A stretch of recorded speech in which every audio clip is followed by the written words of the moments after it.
disconnect science from society. Science sisters, they're here to One of the biggest regrets I have from my PhD. about things that you may know nothing at all. It's really problematic. With Thirze Hermans, oh yeah, she's your weird. home. Is it not she? Science sisters, let's start the show. Welcome to the first episode of Science Sisters. I'm your host, Iris van Zelst, and today I have with me Thirze Hermans, a PhD student at the University of Leeds. Although by the time you're watching this, she will be a fully fledged postdoc in Leeds. During her PhD, she is looking at conservation agriculture in Malawi, combining both soil science and sociology. The topic for today's video is ethical fieldwork. So first question, what is ethical fieldwork? That's a very big question to start with. So obviously ethical fieldwork can mean a lot of different things. I think it's mainly interesting to talk out of experience because fieldwork is very diverse. Everyone has different types of fieldwork, different interactions. And I think the most important thing is that, especially coming from earth sciences, sort of physical sciences, that ethical fieldwork means that we start to think about the impact that fieldwork has not only on the environment, which probably we'll think about first as physical scientists, but also on people and what the reason is that we do this field work, and except for, not only the sciences, but also what is the effect or the impact in the places where we go to do that field work. And is it just for us to sort of collect data and, write papers, or do we want to do something more? And what do the people we work with or the areas where we work get out of it? We can't disconnect science from society. Even though we like to think as such, we're still part of society, and especially in fieldwork, we go places. I've been learning this term called helicopter research, so I guess that ties into with what you've just been describing. So that means that scientists from rich, mostly Western countries, go into maybe developing countries and do all their stuff and then happily leave. I think we often call that extractive science, but you're right, helicopter research, I think parachute research, just start the conversation or think about it before you go. And that beforehand, you maybe involve local researchers and in an equal way at the same time. Because not only just, on paper, but do you truly involve them? Do they have an actual input? Yeah, you don't want to have the tokenism of just adding a name to a paper. That's horrible, yeah. No, I mean, the first time I heard of it was when I was attending a short course at EDU on diversity, I think. And then there was this scientist, I think Budiman Minasni. He's a soil scientist, and he's been very vocal about helicopter research, colonial and neo-colonial research, and I had never even thought about this. Also, I don't do field work or use data at all. I'm just in front of a laptop doing my own thing. So it may not make a lot of sense for me to think about it on a daily basis because I'm literally not involved ever. But yeah, he kind of highlighted that, and then I thought, because I do know a lot of people obviously who use data or specifically go on these very exotic trips to very remote places and do geology and map a fault. I mean, this guy from soil sciences, and I don't think I've ever heard anyone talking about this in geology or geophysics, which is more my kind of area of expertise, I guess. I think what makes it maybe easier with soil sciences is that with soils, again, what I worked on is agriculture, so it is a very direct involvement with people because you have to go and sample on somebody's field. So I think, as in soil sciences, I've seen so many examples where it's absolutely shocking that whose field you're sampling on, these people are not even involved in that process or what exactly is going on. And so it's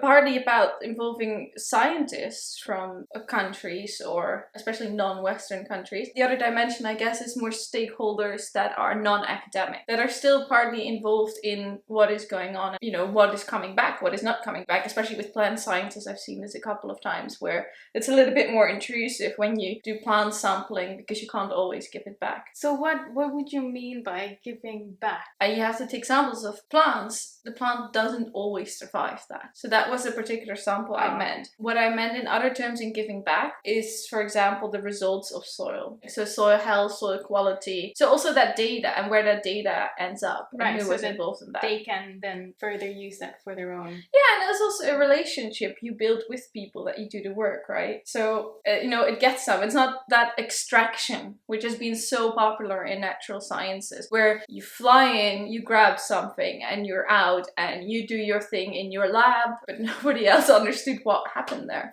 So there are definitely different layers in that, in terms of, yes, researchers from places, but I would say also more sort of societal stakeholders in that. Yeah. I like my research to have the absolute minimum impact on society. Probably your research also has an element that could benefit society. That, makes it interesting. Why do you want to know that? Yes. Well, getting knowledge. For the sake of knowledge. Yes. Well, I mean, most of my recent research has been about earthquakes and tsunamis. So that has a clear societal benefit. If we understand that process more, we can inform people better or have better warning systems. Although that is very far from what I'm actually doing. And with my future research on Venus, you could argue that by studying Venus and why it's different from the Earth, you can figure out maybe why there is life on Earth, which is useful. I think that will be useful. To life? We are life, so... No, absolutely. I mean, we're just learning more about the world around us. Yeah, but obviously I mean, less direct. Well, yes, but I mean, maybe I'm taking it up here a notch, but this is partly what I think about, because I'm such an interdisciplinarian. It's sort of the politics of knowledge that goes on. And that would apply to any form of knowledge. Because for who is that knowledge? Who owns that knowledge? Who benefits from that knowledge? I guess in first instance looks more abstract. There is still a power of knowledge that always takes place, because who sets the agenda of what research takes place? Yeah, that's annoying. Lots of funding agencies, the way I understand it now, want very direct impacts on society. So a lot of the really theoretical stuff in maths and physics kind of gets on the backbone a bit, while you can argue, and it's actually true, that a lot of these theoretical advancements without immediate direct impacts have proven to be very useful in the end by finding an application that no one thought of before. So it's definitely useful to do, only maybe not on a timescale of 2 years for which the funding lasts. Absolutely. I think that currently, and I can't speak for everything, a lot of research is determined by the form of economy we have as well, What type of research gives us the most money, and we need to have impacts on a short scale. Yes. So that's the type of research that sort of, is funded because it earns us money. You have sort of impact at scale in a short time frame because, you need a way of measuring and evaluating what success is. Maybe not specifically fieldwork, but any topic has like a politics of knowledge that's in it. We just don't always learn about it because we feel that's another field topic, but it's relevant for any field. So you're more involved than you think. From what we've been talking about, one of the things I think I've gleaned is that it would be good if you write a proposal which includes fieldwork or anything involving something beyond yourself. Already at the proposal stage, think about how it would impact and how you would incorporate all those things ideally into the project such that it's not an afterthought. Absolutely. I couldn't stress that enough. That's one of the big things I learned because within my PhD, I only started to learn about this issue in the end and then I read up on it. But at the same time, I was already set in a program, set with who I worked. So I had little influence or little, power that I felt that I could still change that. And I guess it's almost one of the biggest regrets I have from my PhD. But at the same time, it's like, at least now I'm at a stage where I'm like, okay, if I were in a place of writing a proposal or a project, I would stop myself and think about this at the start. So the paper that I was reading, it was interesting in the sense that in a non-traditional paper style, they actually had paragraphs reporting their own personal experience. I love those self-reflection bits because obviously in natural sciences we're never taught to write that style, or it's like it's subjective or something like that. I decided to include those self-reflection boxes to my PhD thesis because I felt so limited, or I saw so many gaps in, all the things that I did not set up right or I never thought about. Just realized in the end what went wrong, or wrong in the sense of, what could I have done better? Sort of really explicitly say, this is where I come from, this was my background, and then especially in the discussion reflect on this is that journey and this is why these decisions were then made along the way. Admitting that it wasn't perfect, but that the situation around me me sort of led to the results as it stands now. And this includes more of a discussion on the politics of knowledge. Because if you reflect back on those decisions that were made, or that you're like, wow, how did I end up with an author list like this? That's when you start, at least for me, that's where I started to think about the politics of knowledge and how agendas are set, requests are made, what people want, what funders want, and how that reflects on the pressure you feel to finish something quickly. And that's where these kind of topics often sort of get lost, because, you know, we are pushed for results quickly, and if you're thinking about sort of a new topic, that kind of thing will probably be gone. I guess, science not only as a community, but I think the science itself will become a lot better if we pay more attention to this, or having these type of discussions, which might feel uncomfortable if you're not used to that kind of discussion, which is a lot more subjective, whereas, you know, science, we like to measure things as objectively as possible, but it shows that sort of very human decisions play a role, because in the end it's still humans doing the science, making the decisions, and that still affects it, which makes it more important to diversify who is involved and have a better representation. But I do feel that it's very difficult to get that message across to people, because typically, even though there are these short courses and people start talking about it and they start having seminars about it, the people that usually show up to these things already have an inclination to learn about it. So to go outside of that bubble and reach the people it ideally should reach is difficult, I feel. I think education plays in it a very big role. I mean, I don't know how your